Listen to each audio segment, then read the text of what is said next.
Oh, good. Got my rear end in it. It's no reflection. Well, good morning. Welcome, everybody. Why don't we go ahead and we'll start with a word of prayer. Lord, as we gather on this cool morning, we thank you for the warmth of good fellowship. We thank you for the gift of your Son, who we're going to learn a little bit more about over the coming weeks. Lord, as we turn our hearts towards your gift to us, we pray that you would give us a deeper appreciation, a deeper sense of hope and gratitude that will transform us and in turn deepen our message of good news to share with others in what we do, in what we say, and how we live. For the gift of this Sabbath day, we give you thanks and pray all these things in Jesus' name. Amen. All right, gang. So just a little bit of housekeeping before we get started. So each week, and Wendy, I'll send you one of these. Each week we'll have some reading guides ready for us to sort of help guide your reading in the weeks ahead. Simple questions that kind of help you to reflect on the material that we're reading. And if you're not here, just let me know and I can email them to you, or I can get them to you another way. But like I said, we'll have this just to kind of help guide what you're thinking about as you're kind of looking through the material itself. The book itself is called Hidden Christmas. Have folks been able to find the book okay? Or okay, you can find it through Amazon. You can get it through. My personal favorite is to order it through a bookseller called Hearts and Minds. Hearts and Minds oftentimes has participated in the New Wilmington Missionary Conference. You'll see Byron show up. He's one of the owners. He gave recommendations, so we always like to send some business their way when we can. He's actually, his review of a whole series of Advent and Christmas materials was kind of what pushed me in the direction of this book in particular. So if you've never visited the Hearts and Minds website, that's a pleasure all by itself. It really can give you some great suggestions about books that maybe you never would have considered before, but are really pretty neat. They do a nice job of curating those lists. Or Barnes and Noble or whatever, it's available. I found a copy of this. If you like listening to your books, I spend a lot of time driving back and forth between Pittsburgh, so I listen to a lot of books. And the Audible version of this book is fantastic. The narrator, it may be one of the best written or best read versions of a book I think I've ever heard. Which can get kind of tedious sometimes when you're listening to something that's more prose than narrative or something like that. But he really does a fantastic job. So if you want to listen to this, hearing somebody that really tastes the words and gets the syntax right, that Audible version is really fantastic. The book itself, Betsy, can you kind of? So there's a hardback version, just, so folks can get an idea. There's a hardback version, and then there's a paperback. Alan's got it. It's really not long. So these chapters are not long. I suspect they came from a sermon series. That's my guess, is that it came from a sermon series. But I think what you will find is that they're pretty accessible. I will say this, though. I've now read the book a couple of times, and I think it was only on my fourth reading of the first chapter that I really began to even see new layers in what he was talking about. But what he's going to be doing is he's going to be taking some very sort of well-known passages in the Bible that we associate with the Christmas story that you hear every year, and he's just going to deepen your understanding of it a little bit, draw some attention to parts of it. And so as you're reading through, you're going to be referencing the scripture over and over again. Tim Keller is the author. How much do folks know about Tim Keller? I've heard of him, but I don't remember. Okay, so Tim Keller is a popular. Hey, come on in, guys. Come on in. You're okay. How are you? It was like facing the other way.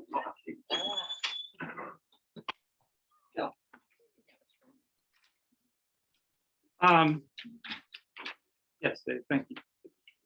So Tim Keller is a Presbyterian minister in New York City, of a PCA church, a Presbyterian Church in America. Pretty famous for his expository preaching. So he does a lot of interpreting the scripture and using that as sort of his basis for his sermons. Very popular. He's written a number of different books. There's not a one of them that I think is not worth your time if you get around to reading it. So he's going to be sort of our guide through this, and we'll be talking over each of these chapters as we go through. I thought before we kind of go too much further, I thought it would be kind of useful to just take a look at what we know, or at least what we think we know, about sort of the origins of Christmas. Because I don't know about the rest of you, but even in seminary, we didn't really talk very much about what the actual origins of the holiday are, right? We talked a lot about the text itself, the scriptures that relate to Christmas, but the sort of cultural anthropology of this thing, we didn't spend a whole lot of time with. I'd be curious to know what folks feel like they know. Maybe you know, maybe you just feel like you know things about what the origins of Christmas actually are. Like even something as simple as, when did we first start to celebrate Christmas? Anybody have any idea? I think one of the assumptions is basically like, oh, well, yeah, I mean, since 81, we've probably been celebrating Christmas. But yeah.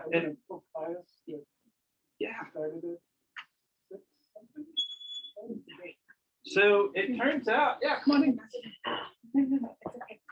Goodbye.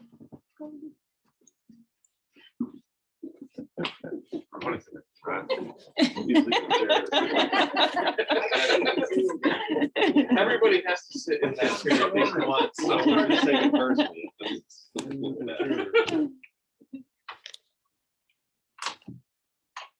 Perfect. Okay. Before we get back to the substantial stuff, so every week this will be recorded for the folks that can't join us, and then I will be uploading the recording to YouTube. I usually do that with the Adult Ed series, so that folks, if you're absent one Sunday or you're not able to participate or something, you can go back and watch it if you want. It's a very popular channel. A lot of searches. I could probably monetize this thing if I wanted to at this point. No. Yeah, a lot of subscribers, big time. If you just type into the search bar NWPC Education or NWPC Brad Walters, usually it'll take you to the page, and you can see both this series and the Sundays that have been uploaded, and also previous series, you know, if you're Johnny come lately to the popularity contest. So that'll be, usually I'll post it the same Sunday that we do the class, just later in the day. Sometimes it'll take a little bit longer, but there you go. So yeah, so we're talking about the origins of Christmas here, and the church doesn't actually, in Rome, doesn't actually get around to sort of beginning to celebrate this until about 324. So think about that for a minute, right? What was the major holiday before Christmas that the church was really focused on? I'm going to take a stab at it and say it's Easter. Hey, there we go.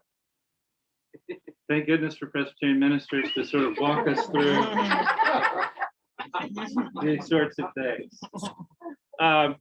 Yeah, it was really Easter that was the focus, right? It was really Easter that was the focus. And there are some awfully similar themes, right? Some awfully similar themes between Easter and Christmas, right? If you were to think about some of the things that are part of our Easter celebration, some of the themes that are part of our Easter celebration, what are some of the ones that kind of come to mind? Some of the big sort of themes. Okay, there we go. Awesome. You always say squirrel, but. Right. This focus on Jesus, absolutely. And what about Jesus? Like, what about Jesus are we really noticing, for instance, at Easter? Okay, we've got this resurrection. What kind of meaning is there in the resurrection? Oh, yeah, you guys didn't know it's going to be like a pop quiz, right? What is it that's special to us about this resurrection that's happening? What he brings to us, what he brings to the world. Okay, and what is that? I mean, what would you say that is, Joel? A relationship with humans that leads to salvation. Okay, right? This amazing gift, as it were, right? Of God choosing to join with human beings to lift us up, right? To lift human beings up towards salvation, to salvation, right? We celebrate that at Easter. Do you suppose we take a look a little bit at that at Christmas as well? Yeah, right? And that gets us into thinking, what else? Any other themes that we see at Easter time? Any other themes that we see at Easter? I mean, that gift is probably the central piece, but anything else? King or a leader. A king. So his dominion over human beings. Yeah, right. Absolutely, right. We get this dominion over human beings, the kingship of Jesus. Absolutely. Does that pop up in the Christmas story as well? Yeah. Okay, everybody's being careful right now. They're like, because I'm going to be asked to expound on that. Right? Yeah. Right. Yes. Yes. Right. Any other themes that we see that pop up at Easter time? Say there's a time of preparation for both Advent and for Easter time. Yes, right? Yes, a sense of preparation, a sense of something coming, a sense of longing for, right? A longing for what's coming into the world. Sure. Now, what in terms of just sort of the time of the year, right? The time of the year. So was Jesus actually born on December 25th? Is that? Yes. Okay. You got a hardliner. Don't tell me otherwise. I'll always believe. Right, we're not really sure exactly when Jesus was born in terms of a month and a day or anything like that, right? We don't know that. So how did the church come to choose then? What is it special that's happening in the calendar year or in the year, in the cycles of the year, I should say the seasons?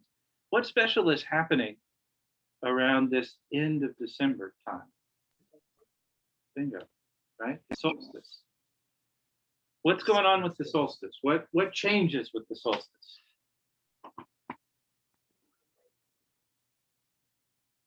Okay, let's keep going with that, right? The days start to get longer, right? The darkness basically reaches the point where it's the darkest for the longest that it's going to be. And then the days begin to gradually become longer. There's more light, right? There's more light coming into the world. And are there sort of celebrations or recognitions of this that happened and still happen around the world? Yep. Definitely. What are some of the ones that you know about that predate the birth of Jesus? Anybody?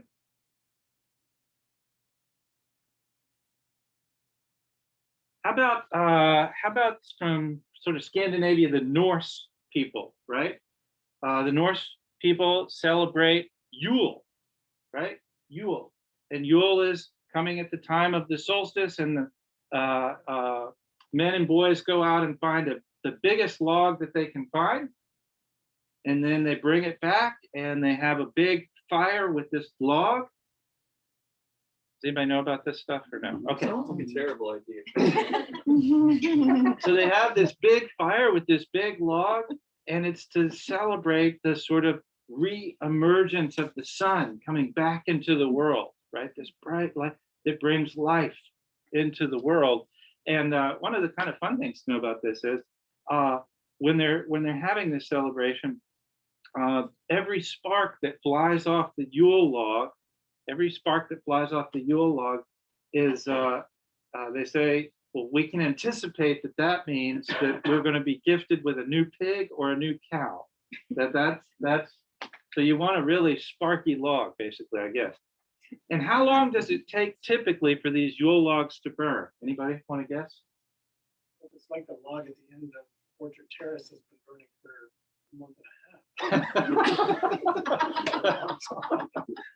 half. Still going. Still going. So it tends to last about 12 days. Now we're starting to see some of the appropriation that starts to happen over time. So this Yule log lasting about 12 days, a lot of feasting during this time. Anybody want to guess why so much feasting during this time at the solstice? It's the end of the harvest. It's the end of the harvest. There'll be plenty of food around. Yeah, there's more food around at this point than they're likely to have the rest of the year. Also, fresh meat. Fresh meat. There's abundant fresh meat at this time. Why? Anybody want to guess why they would be slaughtering their meat animals right about this time? Got it. She's on it. Can't feed them through this bleakest part of the year. So I'm going to go ahead. So this is a time when folks typically don't have fresh meat, now have fresh meat. And so they celebrate that. There's a lot of feasting that goes on, right? A time of plenty, right? A time of sharing of the plenty comes into this. In Germany, we're this sort of solstice time is a time when they have this tradition about Odin, and Odin flies over the countryside looking for the folks that he's going to prosper or punish based on their behavior. Feels like there might be the seeds of look at that, right? Again, interesting how we have appropriated some of this stuff. Right, I looked up one. While we were here, Okay.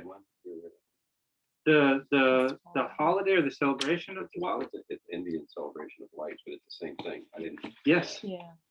Yes. Right. What were you going to say? When you said Germany, in Germany, many of the barns are attached to the house. I thought it was odd when I saw it first. Yeah, no, that's a pretty common thing, especially with the older ones, much older ones. Absolutely. And there's a reason for that.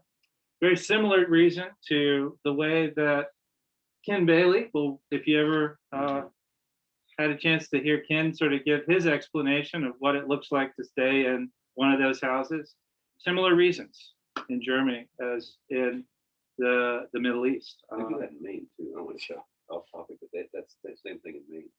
We're just like the old houses.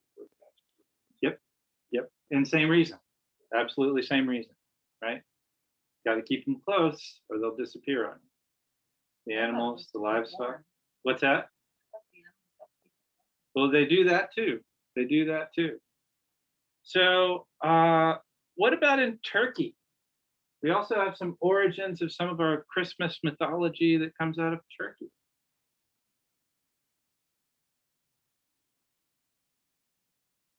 Saint Nicholas, right? A saint who is celebrated for giving away all of his wealth and possessions to the poor and encouraging others to do likewise. He becomes the patron saint of sailors and I think orphans maybe. When does Saint Nicholas sort of come to the United States?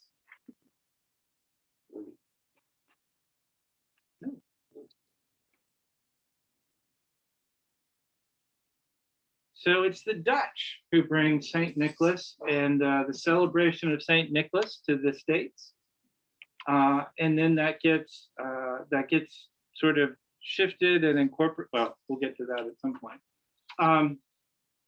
What about the Romans, right? What about any sort of Roman holidays that come at this particular time of the year?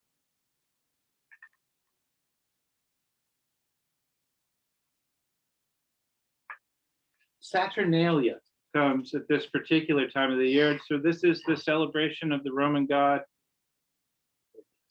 Hey, there we go, right? Saturn. And during this time, it's an interesting piece. During this time, Roman slaves are basically released from bondage for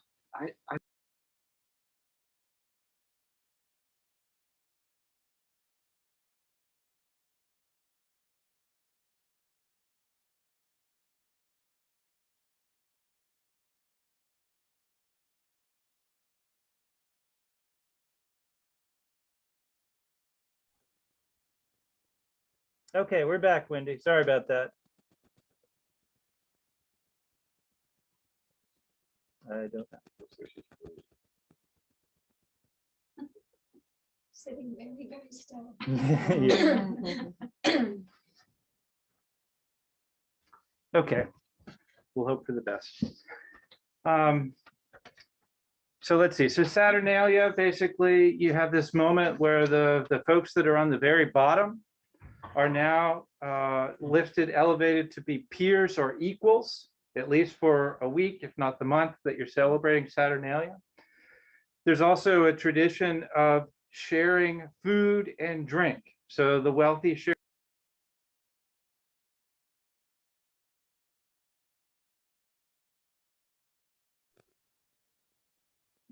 Okay, we're back, Wendy.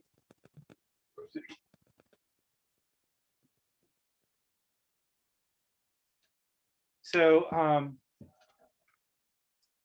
what I'll also say, though, is that when it's celebrated earlier on, so by the time we get to like the 7th century, and this is being celebrated as a Catholic holiday, right? It is more Mardi Gras than Charles Dickens. More Mardi Gras than Charles Dickens. So basically, you have the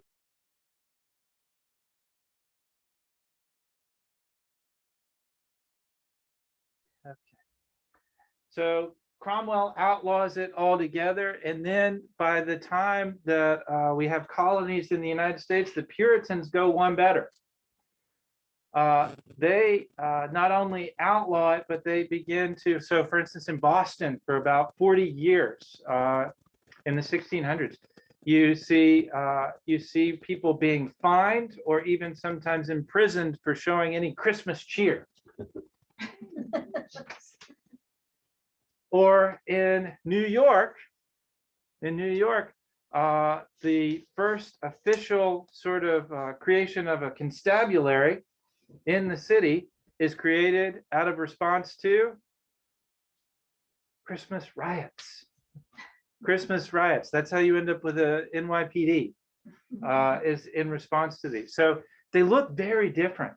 They look very different than sort of, again, our sort of Dickensian idea of the celebration of Christmas. I just want you guys to sort of have some of that in mind as we're rediscovering with Keller what Christmas is really all about.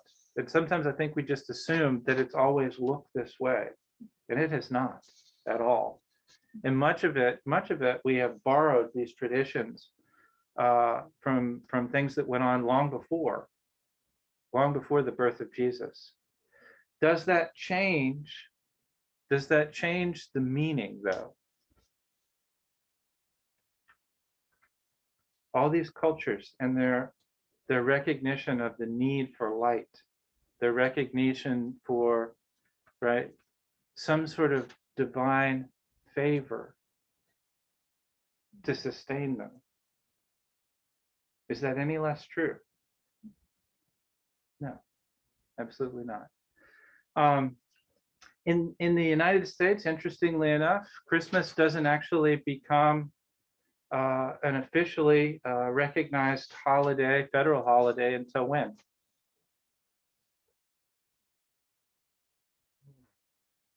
What's that? I was humming. I don't. Oh, okay. 1870. It's only 1870. Yeah, you got it. Yes. Interestingly enough, our sort of ideas about Christmas come primarily from sort of the American iteration of it, come from primarily two authors. One of them I've already mentioned, Dickens, right? A Christmas Carol. The other was Washington Irving. And Washington Irving, around the same time, they're writing these around the same time. Washington Irving writes a fictitious account of an English manor lord who celebrates Christmas, and the real emphasis is on inviting the locals in, the less well-off in, and keeping a quieter, more family-friendly version of Christmas, right? And Dickens also, picking up on some Victorian values, sort of shifts from this whole drinking and rabble-rousing kind of Christmas to a much, what? A much more Victorian idea about how you go about doing this, and a much more family-centered way of doing this. And the real emphasis on this is a time of the year for especially sharing with the poor. This is a time of year in which the presents you give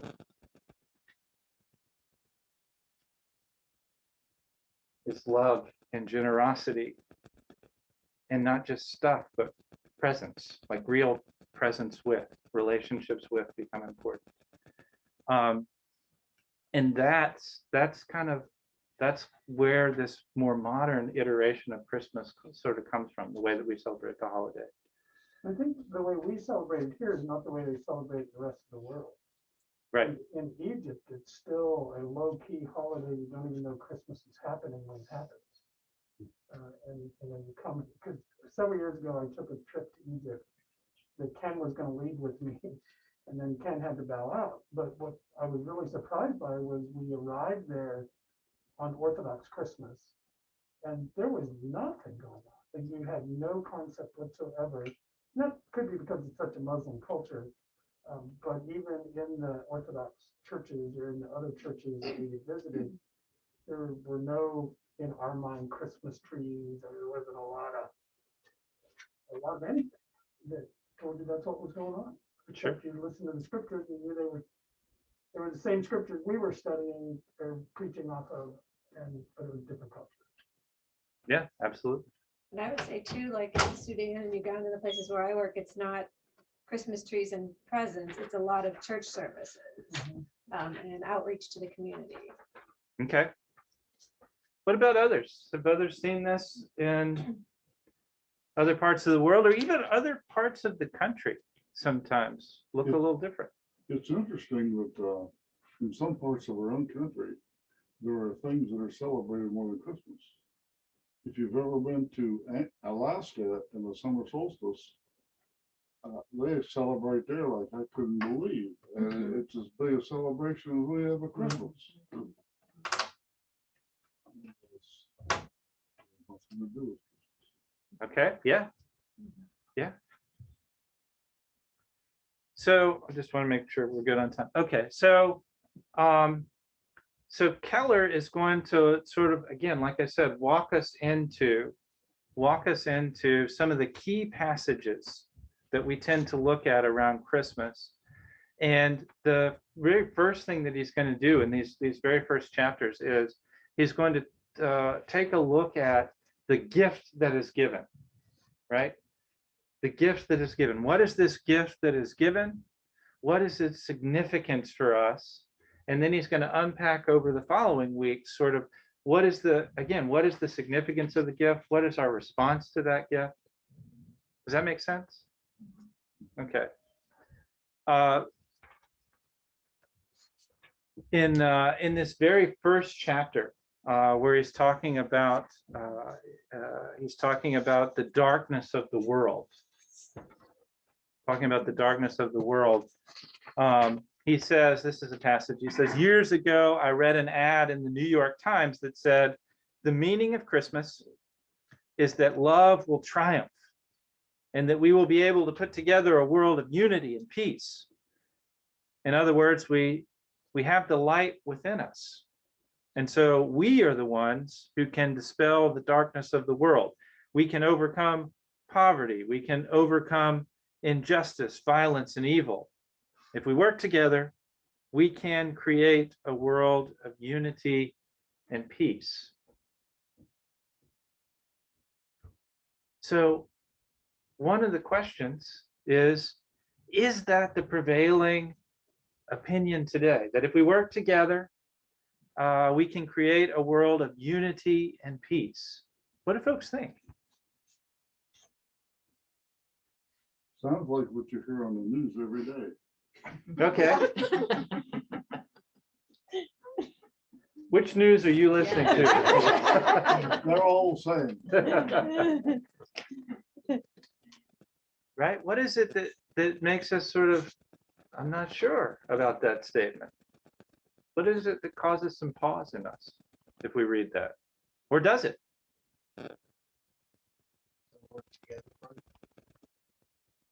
Someone? I guess that it seems like a lot of like our country's kind of divided, so we don't really focus on working together. It's more of like if the other side is not us or vice versa. Yeah, we don't seem to be too coordinated in this whole being able to unify, do we?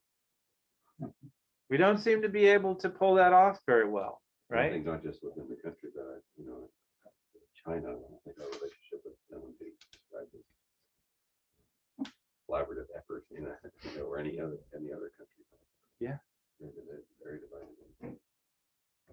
Or even looking within the church, right? There's so much division within the church itself. Right? And we, if we look back at the 20th century, right?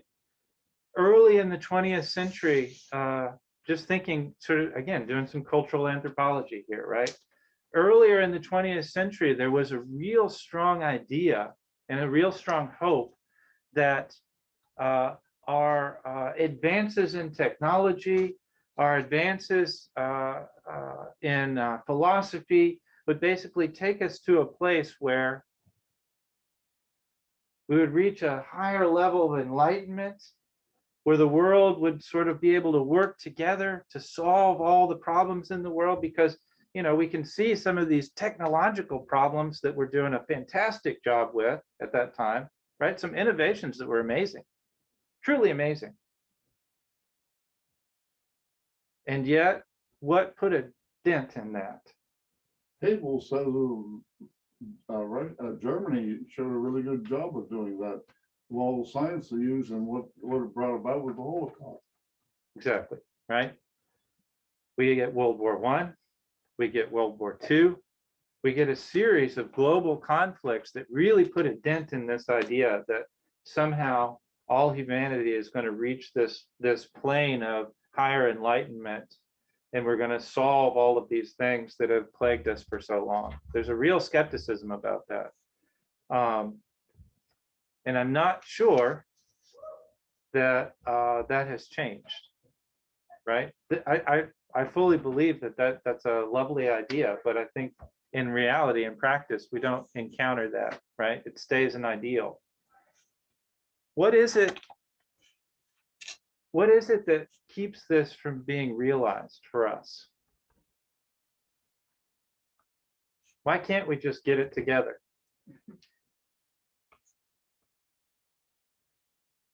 Human nature hasn't allowed us to believe that could happen for the last how many centuries? how are we gonna get it together unless God is the reason that we can put it together, and that's what he's talking about.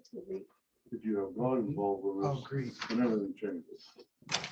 Yeah, we basically don't have it in us to solve this on our own, right? And especially within the Reformed tradition, we recognize, right? We recognize the frailty within us. Sorry. No, it's okay. It's okay. We're wrapping up. The line here says humanity cannot save itself. Yes, right? Okay. If we could save ourselves, we wouldn't need Jesus, would we? It's not new to me, right? This is pretty standard theological idea here. But if we could save ourselves, we wouldn't really need Jesus. We don't have the sufficient light within us to be able to pull this thing off. All right, gang, we are going to dig in next week to chapters 1 and 2 of Hidden Christmas. If you have any questions about where to get a copy, just see me. Again, Hearts and Minds, Byron's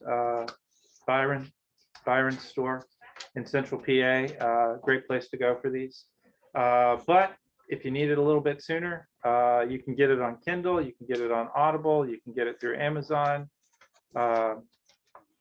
Probably get it through any number of other used booksellers. It's pretty widely printed. I just downloaded it on Audible. Okay. My daughter, I don't know if it's gonna cost her any money or not, but I'll pay her back. Okay. It's 3 hours and 26 minutes. So I nominate Dave to be the Prince of Mischief this year. Seems appropriate to him. Any questions? We've got about 5 minutes before I promise that we'll end. I always, for those that don't know, I always end up going over. I'm not doing that. I'm going to give you time to get upstairs. Any questions so far? Any sort of reflections on what we've talked about this morning or what you've read so far? In a way, if you don't look at it from a standpoint of Christianity and you're reading the system, it's a real downer. As you read it. Yeah, it is. Sure. I was thinking, Brad, that, just going back to seminary days and taking courses and New Testament and stuff, that was always interesting to me that the Easter story, the Easter story was first, but it was after the resurrection that they, even in terms of the way the New Testament was written, it was after the resurrection that they looked back and said, oh, let's think about the birth of Jesus. That must have been something too. It's like the Easter came first, and then the whole story, how it all came together biblically. It was more of an afterthought after Easter than after. Yeah, for sure. Sure, if you don't have Easter, the birth doesn't matter. Right. Yeah. Yes. Anything that you wonder about Christmas or Advent?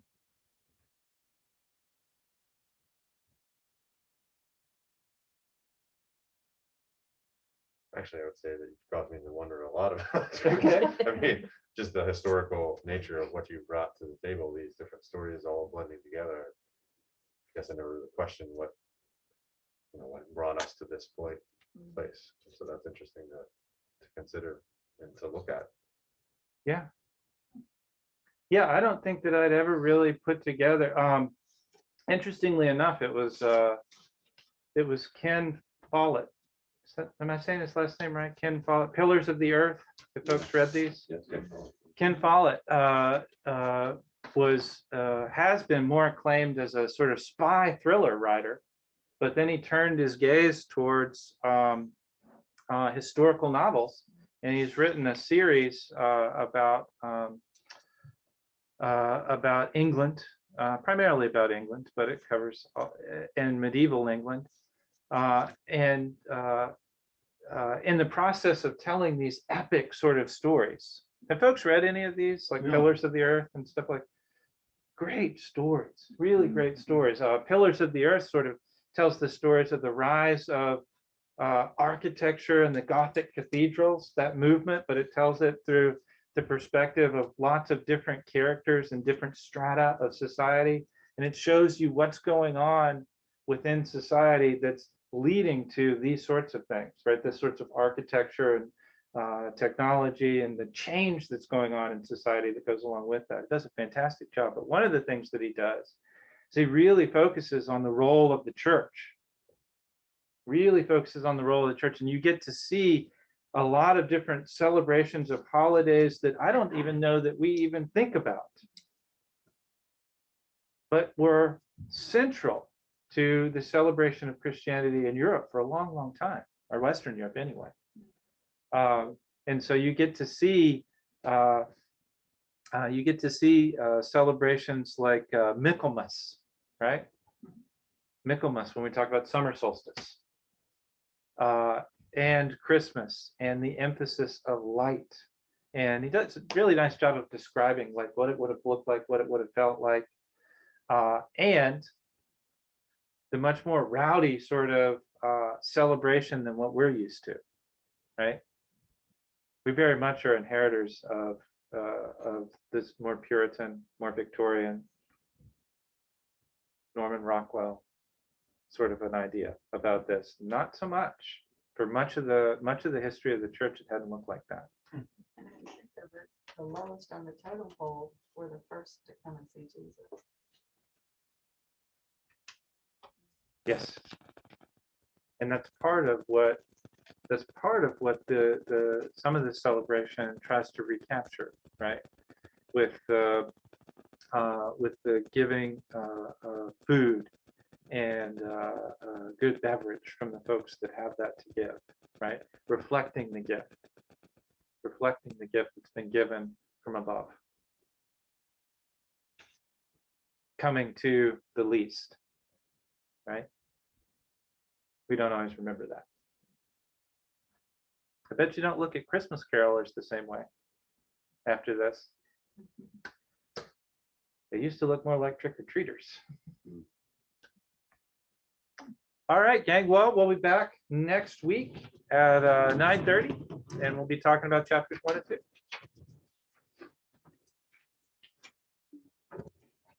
You're welcome.